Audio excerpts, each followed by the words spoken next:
Federal government says looter of local government funds risks jail term. INEC debugs alleged death of Professor Mahmood Yakubu. Plugs Edo State residents lament rising cost of onions and groundnut oil.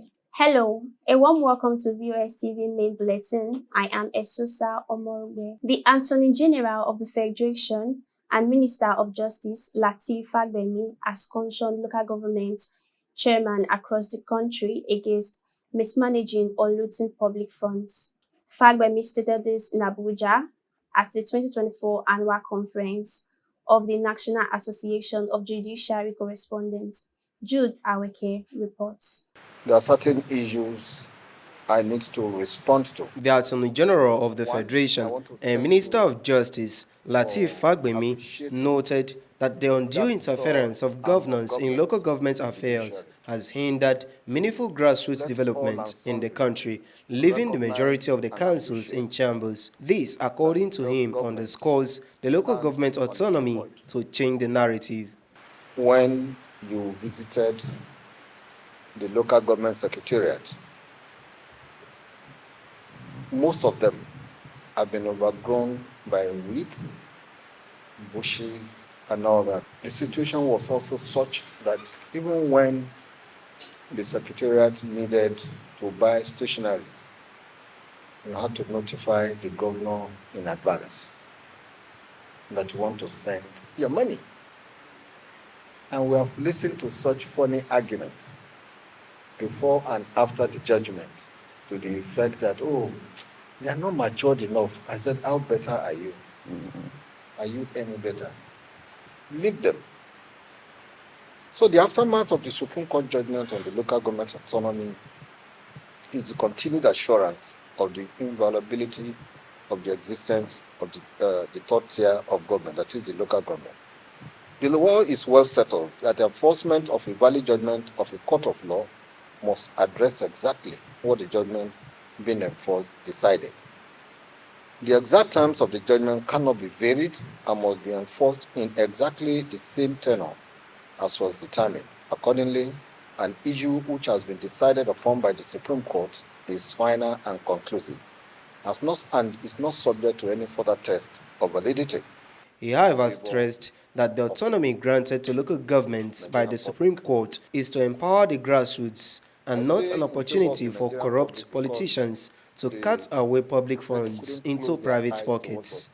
He warned council chairmen against abuse of local government funds, stressing that anyone found wanting in mismanagement of local government allocations risk jail penalty, since no immunity is attached to the office of local government chairman. Local government chairmen and councillors should not forget the governors have immunity, while they don't. That is, local government officials don't. So they have to choose between dealing with the funds of the local governments as they like and risking going to jail. The choice is absolutely theirs. If they want to tamper with the funds and end up in jail, it is their choice. Or if they want to write their names in letters of gold, activities like construction or upgrading of roads, schools, hospitals, etc. must return to local government. Life must come back to local government. They don't all have to come to Abuja. We don't have to, all of us. So the choice has been given to them. Enabling environment has been created, courtesy of Supreme Court, via the Office of the Attorney General. Lending his voice to the theme of the 2024 annual conference of the National Association of Judiciary Correspondents, the Attorney General acknowledged the role of the judiciary and the media in shaping the society. Let all and sundry recognize and appreciate that the government stands on a tripod: the executive, the legislature, and the judiciary. And when it comes to justice delivery, the judiciary, the justice system, rule of law, I want to submit that we are all stakeholders. Everybody Nigerian Bar Association has been responding to the happenings in the society. The pace at which the disciplinary procedure goes may be slow, but I assure you that it is sure. I am not holding forth for them, but I happen to know that they have been taking steps to respond swiftly to the happenings in the society. Members of the fourth estate of the ring, without you, many things would have been swept under the carpet. Let me acknowledge publicly that my decision to embark on that public interest litigation to fight for the autonomy of the local government was actually brought about by my interaction with you. You saw it all. Jude Aweke, reporting for VOS TV News Benin. The Independent National Electoral Commission, INEC, has described as untrue the alleged death of the chairman of the commission, Professor Mahmood Yakubu. The commission, in a statement on Saturday by Yakubu's chief press secretary, Rotimi Oyekomi, appealed to the public to disregard the rumor making the rounds that Professor Mahmood Yakubu died in a London hospital, confirming that the chairman is alive, well, and in a good health. The commission clarified that Professor Yakubu had not traveled to London in the past 2 years. According to the commission, Professor Yakubu attended an interactive meeting with the Acts of Representative Committee on Electoral Matters on Wednesday, the 11th December 2024, and subsequently chaired the commission meeting with Resident Electoral Commissioner on Thursday, 12th, 2024. INEC noted that a similar fake news story of Professor Mahmood Yakubu's death had circulated in 2021, with history rewriting itself 3 years later. The commission condemned the spread of the false information and warned those responsible for initiating and disseminating the rumors to desist and be mindful of the harm they cause to individuals and to the society at large. In the meantime, the Benin Traditional Council has disowned one Miss Evie Erahon for parading herself as Princess Uwa Ibinoba, thereby giving an erroneous impression that she is a member of the Benin royal family. In a statement by the Secretary of the Benin Traditional Council, Mr. Frank Erabo, claims that the alleged imposter, Miss Evie Erahon, has been flaunting warning to detest from parading herself as princess of the Benin royal family. The statement indicates that she was invited on Thursday, December 12, 2024, to the palace of the Oba of Benin, where she was warned to desist from parading herself as a princess of the Benin royal family, but the warning fell on deaf ears. The Benin Traditional Council, in a statement, urges the public to be wary of alleged impostors. The council further clarified that there is only one royal family, which is headed by the Oba of Benin, His Royal Majesty Omonoba Nedo Nukwakbolopolo Oba Ewere II. The recent spike in cybercrime resulted in prevalence of fraudulent practices among youths across the country, has continued to receive wide condemnation from concerned Nigerians. Victoria Okwamedwa, in this special report, explored the menace and its negative impacts. Reacting to this unfortunate development, a cross-section of Edo State residents have condemned the growing trend. They blamed the situation on the rising economic hardship in the country. They pointed out that the involvement of youths in cybercrime and other related activities is linked to the lack of job opportunities and prevalence of low-paying jobs. I think it's the failure of the government to do the needful as it relates to creating opportunities for the youth of the country. If the youth have opportunity to work or use their talent, their skill to produce money for themselves, they will not go into cybercrime. And so they are using the opportunity they've seen, the lacuna, the opportunity to do evil, capitalizing on it to create money for themselves. That's it. Also, there is no government country. To make that thing to stop is for them to create a job for it. Other residents expressed skepticism about the possibility of curbing corruption among youths, citing the dishonest practice of older citizens in vital positions within the state and country. The leaders, they themselves tell lies. They should stop telling lies, deceiving us. Look at the election in Nigeria. This is not election. This is not selection. Is that how it's supposed to be? If we talk, they know themselves. We are comparable. I said when the top of the river is corrupt, you can't expect the followers to go in order. They should put their house in order. The old men, they tell us.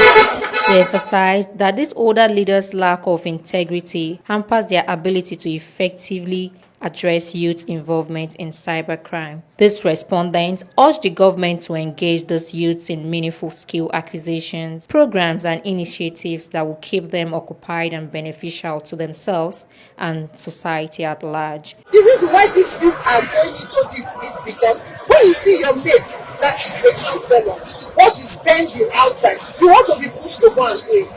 So I feel that the government also should go against it by encouraging our youth. Those days, in my own time, in my young age, we used to see government coming to help the youth. What the skill acquisition free, but today you don't get it again. So I believe that government can come up with some policies that will help our youth. If you don't go to school, you can learn a skill for free. One of the reasons is failure on the part of government to create employment for these guys. And if somebody is gainfully employed, you will not see a peer or a friend that will tell you, let's come do this, let's come get into cybercrime. What do you think the government should do better? Just create a maybe environment for people to use their skill and their talent to raise money. Victoria Ukwamedwa reporting for VOS TV News. You are watching VOS TV main news bulletin. More reports to come after the break. Stay tuned. You know, by this time, these people are not here. Is it supposed to be today? That's my special day. Which kind of wahala be this now? Where the people where you call for camera now? See people don't sit down, they wait. I never see cameraman by this time. Make it tire you, I beg. You don't know so you supposed. The person where you call, they tell me say that they say they're liable. MC Papillo, call. I beg, leave me. Which kind calm down be that? If now you go calm down. See time. Party don't almost start. Today na my girl birthday. Those people cameraman, I never see that. They would call the night, no they pick. Not be laughing matter. My brother. See, let me tell you that they say, if you want to use cameraman, call cameraman where they reliable. Use cameraman where you don't see work when they do because what you see, they're supposed to believe. Call cameraman where get good equipment to work for you, so that if you they watch your party tomorrow, you're not going to regret the money where you spend for the party. Now make me they introduce to you that they say, call VOS television. If not be VOS, my brother, it not be like VOS. You know them, my mother burial. VOS don't be 6 o'clock till the end of the burial. From morning till night, they there with me. They are reliable, they are trusted. If not be VOS television, it not be like VOS television. As we still there, so now, time still there.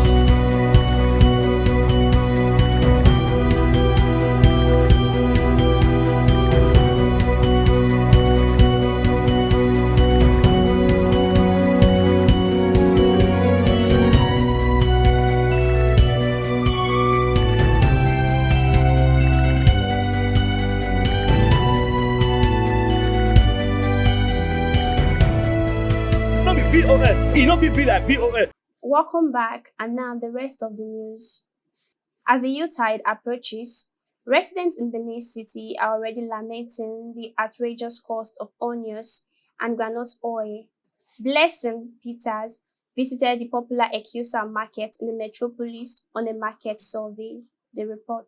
Onion and groundnut oil are some of the basic food items of paramount to the families and household, most especially during festive periods. The flavorful taste of the dough of both food items cannot be overemphasized. With the festive period already drawing near, the price of commodities are soaring exponentially, becoming unaffordable even as the economy bites hard. Very bad, well, everything don't cost now. Wait till your combo was passed and I be onions and groundnut oil. Before now when they buy big Eva, now they buy them for 1615. Now it's 5,000 naira for the big Eva. Why the small ever? Then they said that one now is 1,250. Before is 700 naira, 800 naira. Everything now it all cost well. 500 naira. This one so they see so one at 500 naira. We no fit buy and we no fit afford them because things too dear for Nigeria. Because before this onions not pass 100 naira for market. Now it's 500 naira per one. I want to say mute do. I want to say mute they buy am because things too dear. Make they reduce price or things too dear for market. Many people you go buy, not be buy many like that time now. So many people they use small like that. That time, person you go buy plenty onions like 5,000, keep them for house. They're not the best because the price is too much. So the market not the move now small. Buyers of the products expressed diverse concerns, stating the effect of the hike on the common man. The phone I know really use as we dey do so we where they sell market and I know let us buy because it's too dear. We don't know if they afford them again. Cost of living in Nigeria is very, very expensive. People are really complaining about it. So we buy you that one 500 naira. Oh, we dey share into 4 places now. They use as small. While decrying poor patronage, some sellers of the commodities attributed the exponential increase to cost of fuel and transportation. But they say they carry on the come, say the transport is all too big.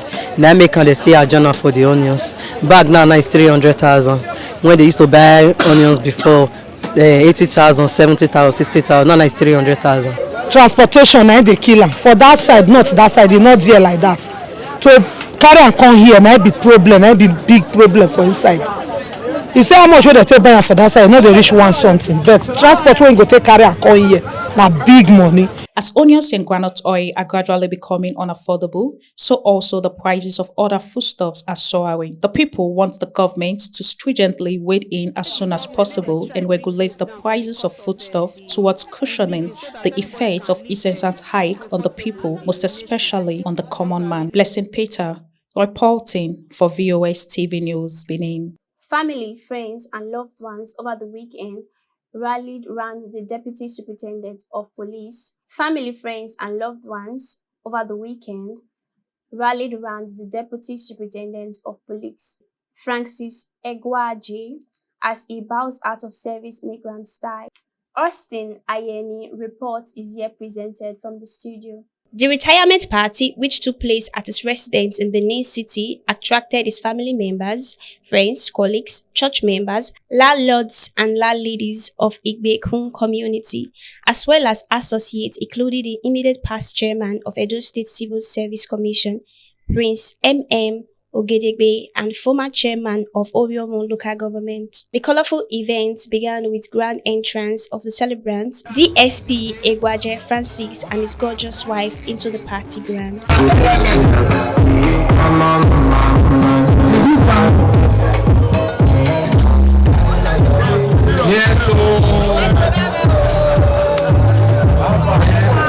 Though the event wasn't a speech-making day, it offers some of the attendees the opportunities to reflect on his life. From his colleagues, to friends, to mentors, to associates, to family members, they were all good testimonies. DSP, as everybody retired, not tired.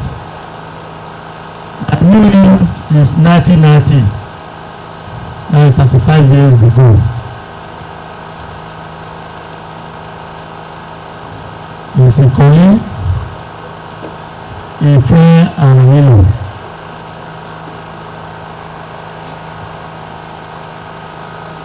He is not autocratic, despotic, and tyrannical. He has been highly professional, and he has served in various capacity, and all the areas I have served were only in touch. For a young man to serve for 35 years, meritoriously, leaving that service unblemished, I think he deserves an applause and he deserves to be honored. I don't want to talk much so that I will not take much of your time. He's a great man, and I thank God for that he successfully completed it, and we are all still alive to continue doing things. Thank you very much. He's very rugged. When you go to farm and you want to kill rabbit, if the rabbits escape from your side, you will beat the head. So he's a rugged man. I'm not surprised that throughout his service, he did very well. So I want to seize the opportunity on behalf of the family and the community to thank everyone that is here to come and celebrate with us. He's full of epitome of love. He doesn't look down on somebody, no matter your rank, no matter your age. He doesn't look down on you. Praise the Lord. When I lost my husband, since I lost my husband, he has been there. He has been calling to encourage me. He is full of encouragement. He encouraged me day and night. He always call, how are the children? How are they doing? How are you coping? If you are down, if you are a woman, if you are down, when you hear somebody's call, you will be revived. He's there for me. One of the things I have seen in Daddy's life is that is the good conduct he has shown this year I have known him. And maybe many people will not understand. What I'm trying to say is this. I cannot explain how Daddy has bring a balance between his job, serving, and his family. It's amazing. This is a man that does not compromise. He will tell you this is how it is. It was people like Supo Egwaji who came around and suggested, with some of us who like mind, come, we can't leave this community like this. Let us team up with the community elders and leaders to ensure that we put something together to ensure electricity is in this place. And by the grace of God, today, everything is enjoying light. Shortly after this section, the celebrant and his amiable wife took to the dance floor, where they were joined by the guests to celebrate the occasion to the fullest.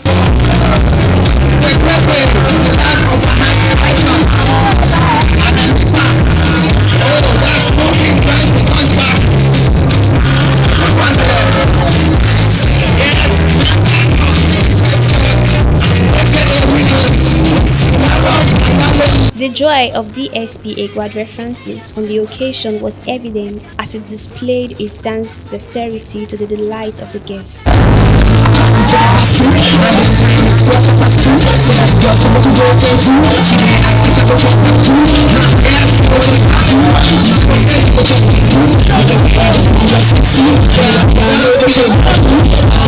The occasion did not fall short of a big celebration as the guests were treated to a mouth-watering dishes. The celebrant, who was visibly overwhelmed with joy, had this to say. Let me, at this junction,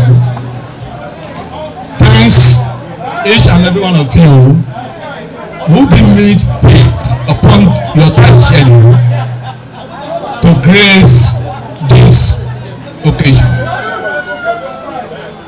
Sincerely speaking, I'm so overwhelmed with what I have seen here today.